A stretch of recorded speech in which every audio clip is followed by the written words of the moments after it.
오늘 본문은 스바냐 2장 1절에서 3절입니다. 스바냐는 요시야 시대에 활동했던 선지자였습니다. 더 자세히는 1장 1절에서 밝히고 있습니다. 스바냐는 히스기야의 현손이요 아마랴의 증손이요 그다랴의 손자요 구시의 아들이었더라. 스바냐의 아버지는 구시며 할아버지는 그다랴, 증조 할아버지는 아마랴, 고조 할아버지는 히스기야입니다. 여기서 알 수 있듯이 스바냐는 왕족 출신이었기 때문에 당시 고위층들의 부정, 부패에 대해서 잘 알고 있었을 것입니다. 또한 가장 거룩해야 할 성전이 있는 예루살렘에서 정치적으로, 종교적으로 타락한 모습을 많이 보았을 것입니다. 그래서 하나님은 이러한 스바냐를 통해 당신의 뜻을 전하고자 하셨습니다. 스바냐뿐 아니라 하나님은 유다 말년에 많은 선지자들을 보내셔서 당신의 뜻을 전하셨습니다. 이 선지자들이 전한 내용의 중심은 여호와의 날이었습니다. 이 여호와의 날은 순종하는 자에게는 구원의 날이요 불순종하는 자에게는 심판의 날입니다. 그런데 당시 유다 백성들은 이 여호와의 날을 오해하였습니다. 그들은 이 날에는 자기들은 선택받은 백성이므로 구원을 받고 다른 이방인들은 모두 심판을 받을 것이라고 생각하였습니다. 그래서 이들은 우상 숭배와 불의를 행하면서도 하나님의 심판을 두려워하지 않았습니다. 이들이 이렇게 생각한 이유 중에 하나가 거짓 선지자들 때문이었습니다. 이 거짓 선지자들의 거짓 예언으로 백성들은 더욱더 타락하였고 결국 나라를 멸망으로 인도하였습니다. 그런데 이러한 거짓 선지자의 활동은 나라가 망하면서 끝난 것이 아닙니다. 이러한 거짓 선지자의 활동은 지금도 이루어지고 있습니다. 이들은 겉으로는 교회를 표방하고 있지만 거짓을 전하는 이단들입니다. 이처럼 과거나 지금이나 거짓 선지자들은 사람들을 영원한 죽음으로 인도합니다. 우리는 이들을 경계하고 말씀으로 이들의 거짓을 물리쳐야 합니다. 하나님은 선지자들을 보내어 백성들이 잘못 알고 있는 여호와의 날에 대해 경계하셨습니다. 본문에 나오는 스바냐 선지자도 여호와의 날에 대해 말하고 있습니다. 오늘 본문을 통해 이 여호와의 날을 위해 우리가 해야 할 일에 대해 살펴보겠습니다. 오늘 본문 1절 수치를 모르는 백성아 모일지어다 모일지어다. 여기서 스바냐는 누구를 대상으로 말하고 있습니까? 수치를 모르는 백성입니다. 수치를 모르는 백성은 하나님을 찾지 않고 하나님의 말씀에 무감각하게 살아가는 백성을 말합니다. 하나님을 찾지 않는다는 것은 하나님 대신 다른 것을 찾는다는 것입니다. 즉 우상 숭배를 의미합니다. 왜냐하면 인간은 하나님 아니면 그 외의 것, 즉 우상 중에 하나를 따르기 때문입니다. 난 아무것도 안 믿는다라고 말하는 사람이 있을지 모릅니다. 그러나 이것도 알고 보면 자신을 믿는 것입니다. 자신을 믿는 것도 우상입니다. 우상은 감각이 없습니다. 감각이 없다는 것은 곧 죽은 것이라는 의미입니다. 그런 우상을 섬기는 자들도 똑같습니다. 그들의 영은 죽어 있습니다. 그래서 시편 기자는 시편 135편 16절부터 18절에서 입이 있어도 말하지 못하며 눈이 있어도 보지 못하며 귀가 있어도 듣지 못하며 그들의 입에는 아무 호흡도 없나니 그것을 만든 자와 그것을 의지하는 자가 다 그것과 같으리로다 라고 하였습니다. 이렇게 수치를 모르는 백성들에게 모일지어다 라고 합니다. 모이라는 것은 하나님 전에 오라는 것입니다. 즉 하나님 전에 와서 자복하고 회개하라는 것을 말합니다. 그래서 모이라는 말에는 거듭남의 의미가 담겨 있습니다. 죄의 길에서 돌이켜 새로운 사람이 되는 중생의 의미가 있습니다. 새롭게 되고자 성전에 모여야 하는 이유는 지금도 마찬가지입니다. 지금도 주일에 교회에 모여 예배드림에는 거듭남의 의미가 담겨 있습니다. 즉 한 주간의 죄를 십자가 앞에 내려놓고 새 사람으로 거듭나는 것이 예배인 것입니다. 다시 말해 예배는 예수 그리스도로 말미암아 새롭게 되어 다시 한 주를 살아가도록 정화되는 시간입니다. 그런데 언제 모이라고 명합니까? 2절 명령이 시행되어 날이 겨같이 지나가기 전 여호와의 진노가 너에게 내리기 전 여호와의 분노의 날이 너에게 이르기 전에 그리할지어다. 첫째, 명령이 시행되어 날이 겨같이 지나가기 전 명령이 시행되는 날은 하나님께서 심판하시려고 정해놓은 때를 말합니다. 겨는 곡식에서 벗겨낸 껍질로서 쓸모가 없기 때문에 버려지는 것입니다. 즉 마지막 때에 겨처럼 쓸모가 없어서 버림을 받기 전에 모이라는 것입니다. 이와 비슷한 말씀을 예수님께서도 하셨습니다. 손에 키를 들고 자기의 타작마당을 정하게 하사 알곡은 모아 곳간에 들이고 쭉정이는 꺼지지 않는 불에 태우시리라. 마지막 때에 키질과 같은 심판이 있을 것이고 쭉정이처럼 쓸모없는 것들은 불에 태운다고 경고하셨습니다. 여기서 잠시 하나님의 심판에 대한 공정성에 대해 살펴보겠습니다. 하나님의 심판이 공의로운가를 알아보겠습니다. 하나님의 공의는 사람과 뗄 수 없는 불가분의 관계에 있습니다.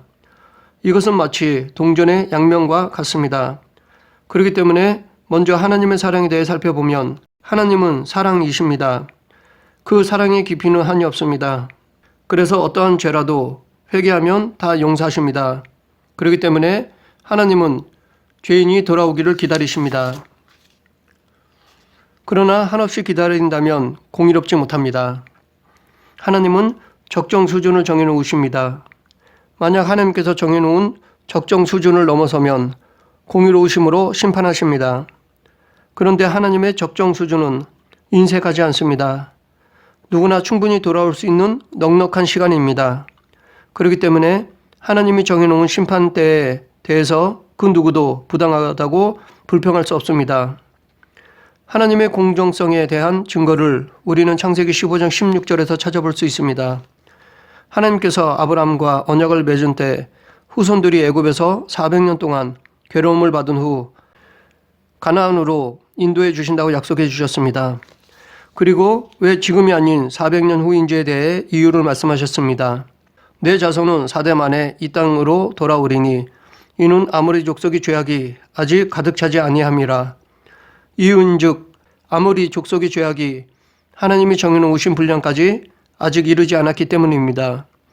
하나님은 아모리 족속들이 심판받기보다는 당신에게 돌아오기를 기다리신다는 것을 알 수 있습니다. 그것도 400년 동안이나 기다리면서까지 참아주시겠다는 것입니다. 하나님은 전지하심으로 400년 후 아모리 족속이 어떻게 할 것인지 알고 계십니다. 그래서 하나님께서 정해놓으신 분량까지 그들이 돌아오지 않았기 때문에 이스라엘 백성들을 출애굽시켜 이들의 심판의 막대기로 사용하시겠다는 것입니다. 그러므로 아모리 족속은 하나님의 심판에 불만이나 이의를 제기할 수 없습니다. 이처럼 하나님의 판결은 공의롭고 정의롭습니다. 계속해서 하나님은 언제 모이라고 명하십니까? 둘째, 여호와의 진노가 너희에게 내리기 전. 셋째, 여호와의 분노의 날이 너희에게 이르기 전. 이 모두 하나님께서 정해놓으신 심판의 날이 임하기 전에 모이라는 명령입니다. 그런데 문제는 우리는 이 날이 언제인지 모른다는 것입니다.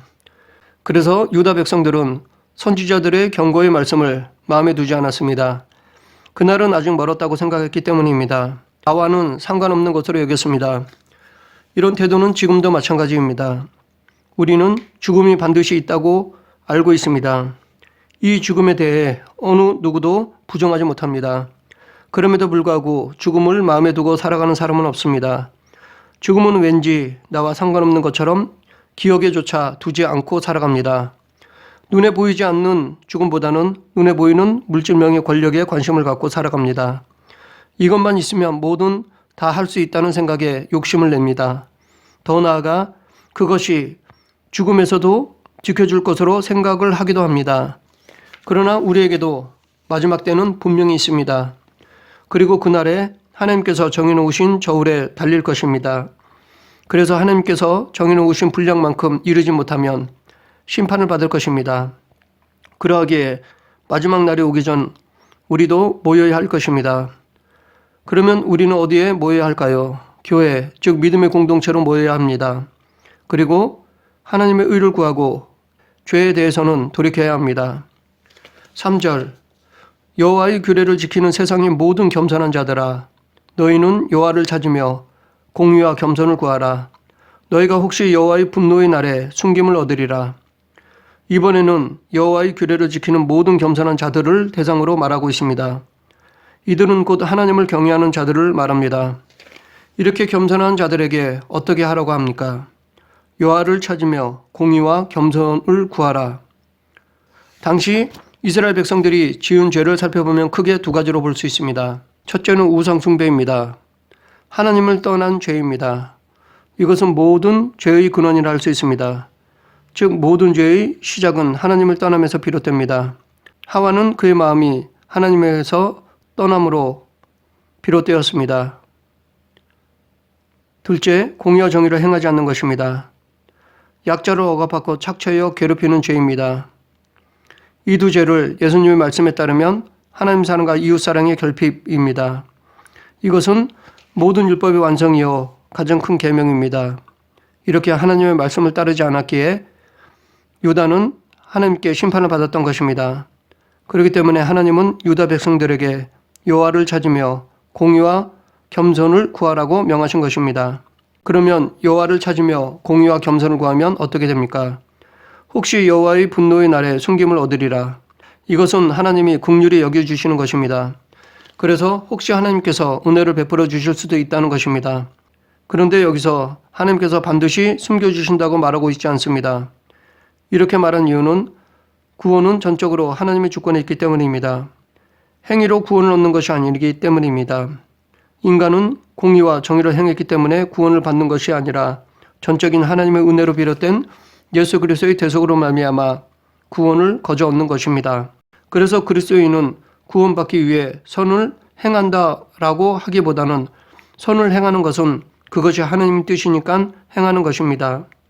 이것을 더 확장해서 말하면 그리스도인의 모든 행동의 이유는 자기 이익이 아니라 하나님의 영광이어야 합니다. 하나님의 기쁨이 우리의 행동의 기준이 되어야 합니다. 한 예로 내가 지나가다가 휴지를 줍는 것은 하나님께서 이것을 원하시기 때문입니다. 하나님의 마음에는 우리가 말하는 공공질서나 환경을 깨끗이 하는 것 등 윤리 도덕들이 다 포함되어 있습니다. 아니 그보다 더 큰 의와 사랑이십니다. 그렇기 때문에 하나님이 원하시는 것을 하면 이 세상 모두 다 행복하게 살 수 있습니다. 또한 구원을 약속받은 성도는 이 구원을 온전히 이루고자 하나님을 찾고 공의와 겸손을 구하는 성화의 삶을 살아가야 하는 것입니다.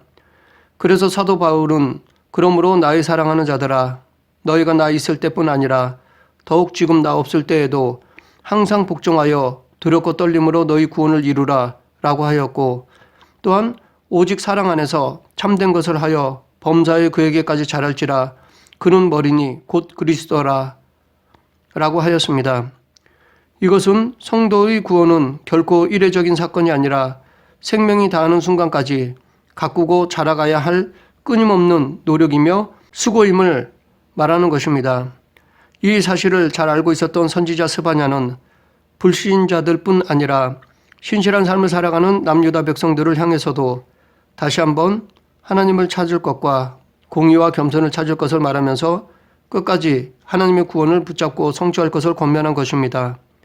오늘 본문에서 1절, 2절은 불신자에 대한 명령입니다. 3절은 신자에 대한 명령입니다. 그러고 보면 오늘 본문에 나오는 예언의 대상자들은 모든 백성을 의미합니다. 이것으로 심판은 모든 사람들에게 이루어진다는 것을 알 수 있습니다. 다시 말해 하나님의 심판으로부터 피할 수 있는 사람은 아무도 없습니다. 우리도 자칫 유다 백성들처럼 선민의식에 사로잡혀 여호와의 날에 대한 안전 불감증에 빠져 있을 수도 있습니다. 비록 하나님을 찾는 것처럼 하지만 정작 하나님이 없는 종교 생활을 하고 있을 수도 있습니다. 또한 말씀에 순종하는 것처럼 하지만 자기 중심으로 살아가고 있을 수도 있습니다. 정작 그렇다면 이 모두 우상 숭배자와 다를 바 없을 것입니다. 그러므로 우리는 늘 자기의 신앙생활을 뒤돌아보며 성찰해야 할 것입니다. 그런데 이 여호와의 날의 도래는 하나님께서 이미 작정하신 일이요 하나님은 작정하신 일을 절대로 변기하는 일이 없습니다. 그러므로 여호와의 날의 도래나 타락한 유다나 열방에 대한 하나님의 심판은 불가피한 일입니다. 하지만 여호와의 날, 곧 하나님의 심판의 날이 돌이킬 수 없는 일이라고 해서 죄인들이 하나님의 심판을 피할 길이 없는 것은 아닙니다. 하나님은 악인이라도 심판을 받아 멸망하는 것을 결코 기뻐하시는 무자비한 분이 아니십니다. 하나님은 공의로우시기에 의의 심판을 반드시 내리실 것이지만 악인의 멸망을 기뻐하지 않고 여호와의 날이 결정적으로 도래하는 그 순간까지는 구원의 문을 열어두십니다. 그리하여 악인이 그 길에서 돌이켜 당신을 사모하며 오기를 바라시는 것입니다. 그러므로 심판의 날이 도래하기 전 악인이 하나님을 사모하고 찾기만 한다면 그들 역시도 얼마든지 구원을 받을 수 있는 것입니다. 그런데 하나님을 찾아도 하나님의 심판의 날이 도래하기 전에 곧 하나님께서 구원의 기회를 주실 때 찾아야 합니다.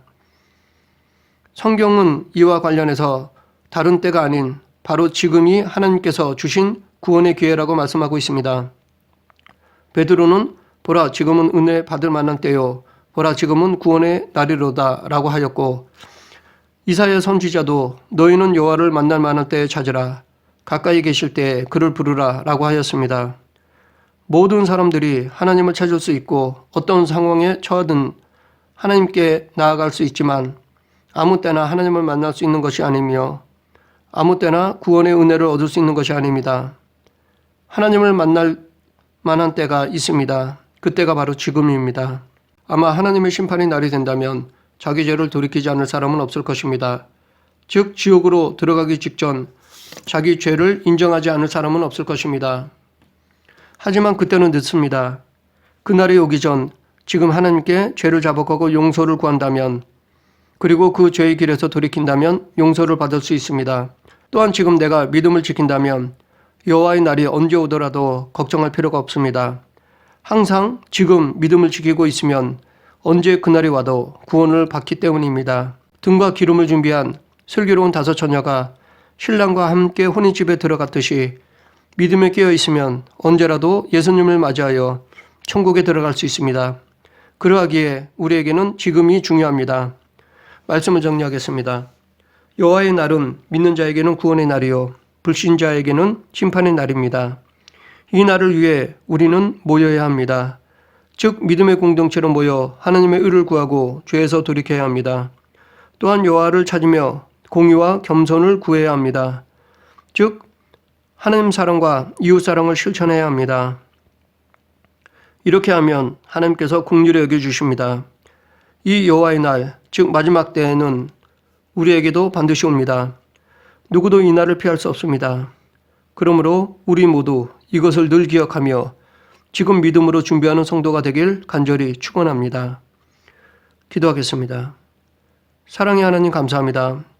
죄를 멀리하고 공의의 길을 걸으며 하나님을 사랑하고 이웃을 사랑하는 성도가 되게 하여 주시옵소서. 늘 여호와의 날을 기억하며 반드시 그날이 온다는 것을 잊지 않고 믿음으로 준비하는 지혜로운 성도가 되게 하여 주시옵소서. 예수님 이름으로 기도드립니다. 아멘.